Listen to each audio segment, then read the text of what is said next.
What is going on, guys? It's Jimmy from TP Game Boys here, and this video is about skill-based matchmaking. Now, for those of you that don't understand what skill-based matchmaking is, or you have questions or comments or concerns, and you keep watching videos about how Activision should remove skill-based matchmaking, I'm here to kind of clear the air a little bit, because it seems like people still don't totally understand what skill-based matchmaking is, and they certainly don't understand why Activision will never remove it. So let's have a quick conversation.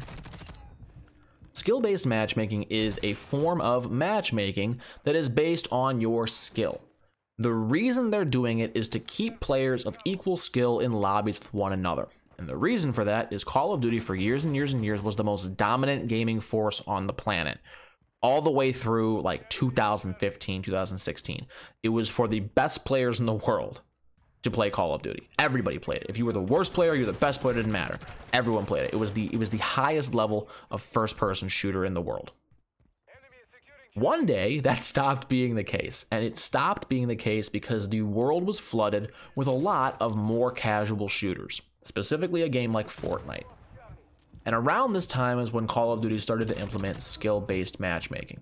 The reason for that is if you go ahead and you take a look at the nature of the player base in Call of Duty, you'll learn something pretty unique.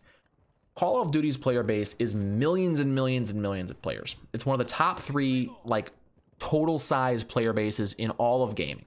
If you look at Fortnite, if you look at Call of Duty, if you look at League of Legends, if you look at Halo, if you look at Battlefield, if you look at Overwatch, Call of Duty hangs with all of them. It's a top 3 game in terms of player base size.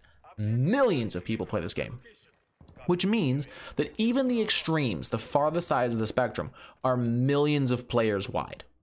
So when you have this massive player base, and you've got, let's say, 75% of the players fitting right in the middle, average players, right? They have a 1 KD. And then on the other sides of the spectrum, you have the extremes, people with sub 1 KDs, and then people with, above a 2 KD, whatever it is. You're going to learn very quickly that those extremes do not belong in lobbies with the average player. What do I mean by that? Let's think of it this way. When I was playing Black Ops 2 back in the day, I would hop in a game of Domination and I would drop 150 kills. I wouldn't even break a fucking sweat. I would get my hunter-killer drone, the swarm, I would get my dogs, I would get a Blackbird, or what I think it was called an LSAT at the time, whatever, orbital VSAT was what it was called. And I would just go off on kids. I'd drop nuclears on Black Ops 2. In Modern Warfare 3, I'd hop in a lobby and I would go 3 consecutive games getting Moabs. I would go so far as to say there were games where I got a Moab, I'd call it in, and I'd be able to drop a second Moab in the same game. I would literally get a second Moab. I was just dominating people that weren't as good as me. I'm not saying I was better than everybody else. I was just playing people that I had no business being in a lobby with because there was no skill-based matchmaking. Now today, those people that I would shit on are in lobbies by themselves. All those little kids, 7, 8, 9, 10 years old, that don't have any business being in a lobby with somebody that's 25 that grinds Call of Duty for 4 or 5 hours a night, they're not in my lobby anymore. They're playing by themselves. And what that means is all those players that would traditionally just get shit on and quit playing the game and go back to something else are still playing, and they're still going to buy cosmetics, and they're still going to buy weapon skins, and they're still going to buy COD points, and they're still going to buy DLC, and they're going to keep playing the game. And on the other side of the spectrum, the best players in the world are in lobbies by themselves, and they're not getting into my lobbies, which is causing people like me, the average player, to quit the game. You get what I'm saying? Everybody is only playing against people of their skill level, which means that the total player base might be having a worse experience overall, but only slightly. Only a little bit less. The whole player base as a whole, the entire thing, is a net positive in terms of gaming experience. The worst players are having a better time, the best players are having a slightly better time, and the middle is just kind of meh, kind of an average time, right? What that leads to is when Activision sells more copies of Modern Warfare 2 than any other Call of Duty in the past, because that's literally what just happened, they can go to their boardroom meeting and they can tell their shareholders, look, because of skill-based matchmaking, we are keeping this many more players every year, and that means that we're selling this many more copies next year. That's exactly how it happens, guys, and I don't know how anybody hasn't figured that out yet. This was the best-selling Call of Duty of all time. Why do you think that is? Because more people are sticking around throughout the game's life cycle. Nobody's quitting 4 months in. Now, you can also say that has something to do with Warzone, something to do with all the new modes, etc. But the reality is that every time that someone downloads this game and they boot in, they're not getting shit on by fucking Optic Clan.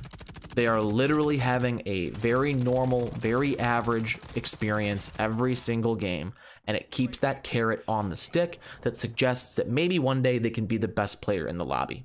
That's what happens. If you don't like that individually, what it tells me is all you want is to shit on players that aren't as good as you.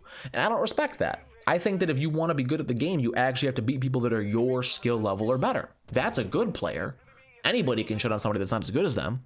But if you want to shit on people that aren't as good as you, now you're going to have to find a workaround, and most of those workarounds are against the rules. VPN, against the rules. Reverse boosting, against the rules. If you want to do that, that's your prerogative. Go right ahead. I don't care what you do. Or find a shitty teammate to play with and have him host. You know, then you can play with people that aren't your skill level. But the reality is that if that's the case, if that's the situation, those are the circumstances, that's you. That's a you problem. Activision doesn't have to change their business model that's incredibly profitable just because you don't want to play with people of your skill level. It doesn't make sense. They make more money than God using skill-based matchmaking. Anything less, anything alternatively, just doesn't make any sense for them. If it don't make dollars, it don't make sense, as a wise man once said. So anyway, that's kind of my take on skill-based matchmaking. I think it's the only take that a reasonable person should have. If you dislike it, again, refer back to my example a minute ago about being a bad player. But that's the reality. That's the short and sweet of it. As always, if you like the video, please click like down below. Do not forget to subscribe and ring the notification bell so you never miss a future video. And tell me in the comments below what's your favorite map for Call of Duty. I'm liking Farm 18. A good map. I like that one a lot. But yeah, see you guys later. Love you. Peace.